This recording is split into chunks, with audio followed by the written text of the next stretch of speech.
Selamat pagi anak-anak. Oke. Assalamualaikum warahmatullahi wabarakatuh. Waalaikumsalam warahmatullahi wabarakatuh.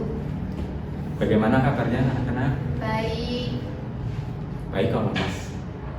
Sebelum mulai pelajaran, mari kita mulai dengan berdoa ya. Berdoa dimulai. Berdoa tidak dibatasi. Baik, bagaimana kabarnya? Baik. Baik, baik, tapi lemes dari tadi itu. Sebelum itu kita mendingan ice breaking dulu. Baik, kalau Bapak bilang semangat, kalian jawab semangat, semangat, semangat 3 kali ya. Baik, semangat. Semangat, semangat, semangat. Wih, semangat banget. Kayaknya udah siap banget buat ngikutin pembelajaran hari ini.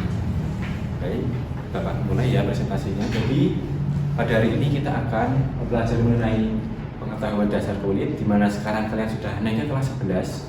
Jadi sudah mulai untuk mempelajari mata pelajaran jurusan kalian.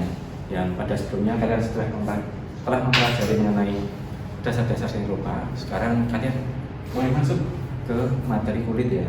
Jadi tujuan pembelajaran pada hari ini ada 2. Yang pertama mempelajari pengertian dari bahan kulit, dan yang kedua mengidentifikasi macam jenis bahan kriya kulit. Yang pertama ada pengertian dari kulit. Kulit adalah bagian yang terluar dan struktur manusia, hewan atau tumbuhan. Jadi kulit itu bagian terluar ya, seperti punya kita ini. Di situ ada berbagai macam warnanya ya. Dan berikutnya ada jenis kulit. Di sini ada 2 jenis. Apa saja? Coba. Ya, perkamen dan tersama. Yang pertama adalah perkamen. Kulit yang belum mengalami pengolahan dengan bahan kimiawi, sehingga masih alami dan merupakan bahan mentah. Jadi kulit ini biasanya dibuat untuk wayang, gantungan kunci, ataupun kap lampu. Dan yang kedua ada tersama. Baik, kulit tersama adalah kulit yang telah mengalami proses pengolahan, penyamakan dengan bahan kimiawi. Jadi awal mulanya seperti kulit perkamen, namun telah diproses dengan bahan-bahan kimiawi menjadi seperti pada gambar berikut. Atau mungkin Bapak punya contohnya seperti ini. Ini merupakan bahan kulit tersama ya, namun berbeda warna saja. Yang ini warna hitam, yang di foto itu adalah warna terang. Dan selanjutnya, kulit tidak semuanya bagus. Kulit juga memiliki faktor pengaruh kualitas kulit, terutama pada kulit ternak. Jadi yang pertama adalah geografis penghasil kulit. Contohnya jika dari daerah dingin seperti di Eropa ataupun di Indonesia memiliki kualitas kulit yang berbeda. Dan yang kedua adalah jenis ternak, yaitu jenis mungkin ada sapi, kambing, atau kerbau memiliki karakter yang berbeda. Dan kemudian ada kesehatan ternak. Jadi kesehatan ternak itu berpengaruh ya dengan kualitas kulit, karena dengan kualitas yang bagus ternaknya, kulit akan memiliki kualitas yang baik. Dan yang keempat, usia ternak. Usia ternak juga sangat berpengaruh. Ternak yang usianya lebih muda dan tua memiliki karakter yang berbeda. Selanjutnya, jenis kulit berdasarkan asal hewan. Yang pertama adalah hewan ternak. Itu meliputi sapi, kerbau, kuda, kambing, domba, dan babi. Dan kemudian ada hewan melata.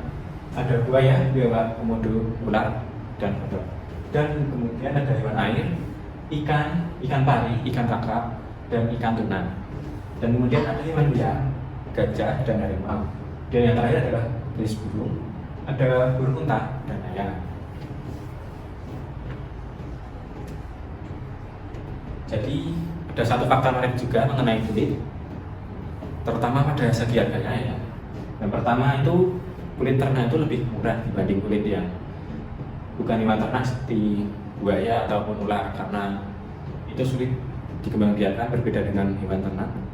Dan itu tidak semua kulit itu bisa digunakan kalau yang bukan yang ternak. Mungkin ada yang dilindungi juga oleh undang-undang. Jadi itu membuat harganya yang lebih mahal karena memerlukan surat-surat resmi. Oke, selanjutnya berikut jenis kulit dalam industri perkulitan. Di sini ada 4 ya. Pertama, kulit full grain, kulit concrete grain, dan kulit lining buffy, serta kulit artificial. Yang pertama kulit full grain. Kulit full grain seperti ini. Ini memiliki kualitas tertinggi pada industri kulit, di mana pada awalnya kulit ini menggunakan kulit yang berkualitas tinggi yang difinishing dengan chrome.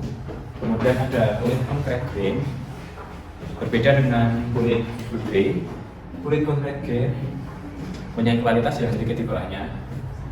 Itu karena pada awalnya kulit concrete grain itu kulit yang rusak, kemudian kulit yang rusak itu diolah seperti kulit full grain, namun bagian kerusakannya itu ditutup oleh cat sintetis yang itu membuat kulit tersebut mempunyai tekstur yang lebih kaku, tidak seperti ini.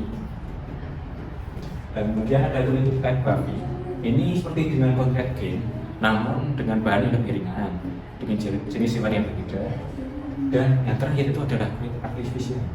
Jadi kulit artificial itu banyak, biasanya di toko-toko imitasi itu terdapat tekstur-tekstur yang banyak seperti tekstur buaya, kemudian ada tekstur ular, yang itu buatan dari pabrikan dan memiliki bahan dasar yang berbeda, menggunakan bahan-bahan artificial atau imitasi.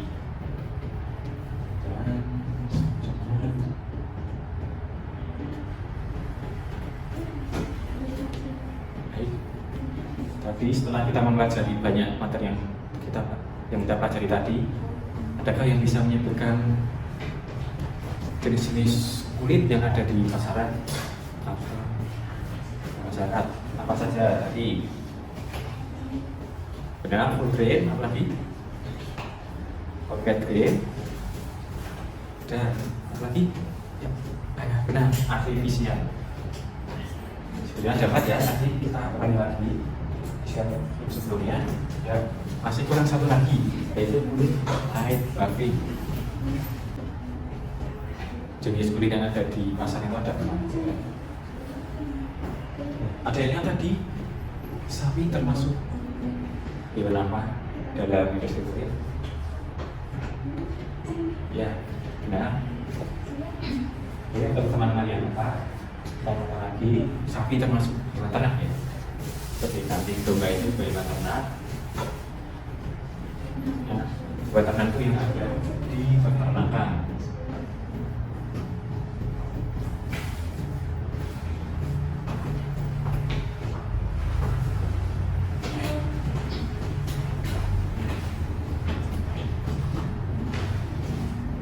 Dan yang ternak itu tidak ada di peternakan.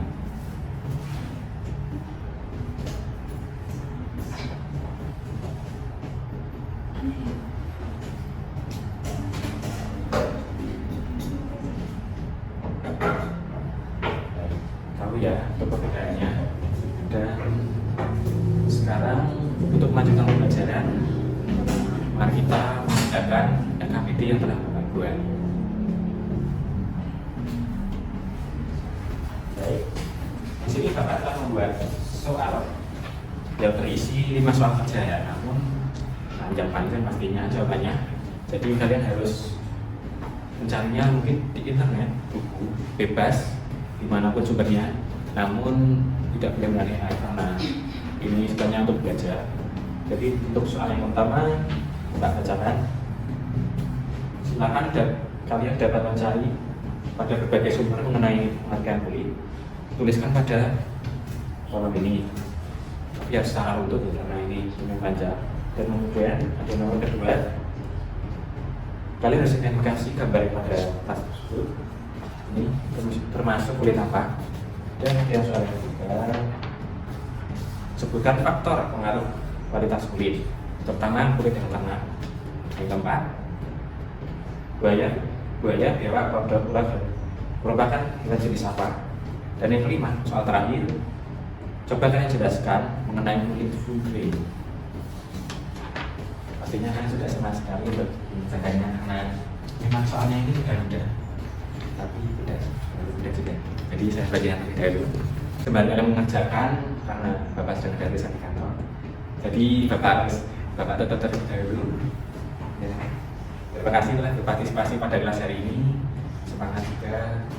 Jangan lupa jaga kesehatan, makan yang banyak, jangan lupa sarapan. Di semester yang baru ini Bapak harap nilai kalian dapat naik daripada semester sebelumnya. Jadi terima kasih. Sekian. Wassalamualaikum warahmatullahi wabarakatuh.